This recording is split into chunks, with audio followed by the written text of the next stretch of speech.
எல்லாத்துக்கும் எல்லை இருக்குதுங்க. எல்லை மீறி போனால் அவ்வளோதான், முடிஞ்சிடும். புரியல.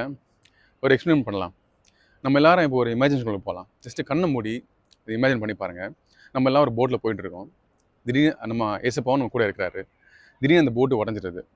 ஸோ ஆழமான கடல், நம்ம அப்படி இல்லாமல் கீழே போயிட்டுருக்கோம்.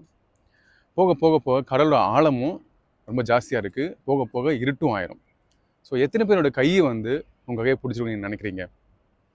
கண்டிப்பாக எல்லார் கையும் விட்டு போயிருங்க. ஆனால் ஒரே ஒரு கை நம்ம கை விடாது. அது நம்ம ஏசப்பட கைங்க.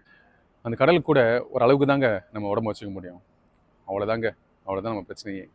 ஏன்னா திராணிக்கு மேலே நம்ம ஏசப்பா ஒருபோதும் நம்ம சோதிக்க விட மாட்டாரு. வேர்த்தியாக தான் சொல்லுவேங்க. 1 கொரிந்தியர் 10:13. மனுஷருக்கு நேரிடுவது சோதனை இல்லாமல் வேறு சோதனை உங்களுக்கு நேரிடுவதில்லை. தேவன் உண்மையாக இருக்கிறார். உங்கள் திராணிக்கு மேலாக நீங்கள் சோதிக்கப்படாததுக்கு இடம் கொடாமல் சோதனையை தாங்கத்தக்கதாக சோதனையோடு கூட அதற்கு தப்பித்து கொள்ளும்படியான போக்கையும் உண்டாக்குவார்.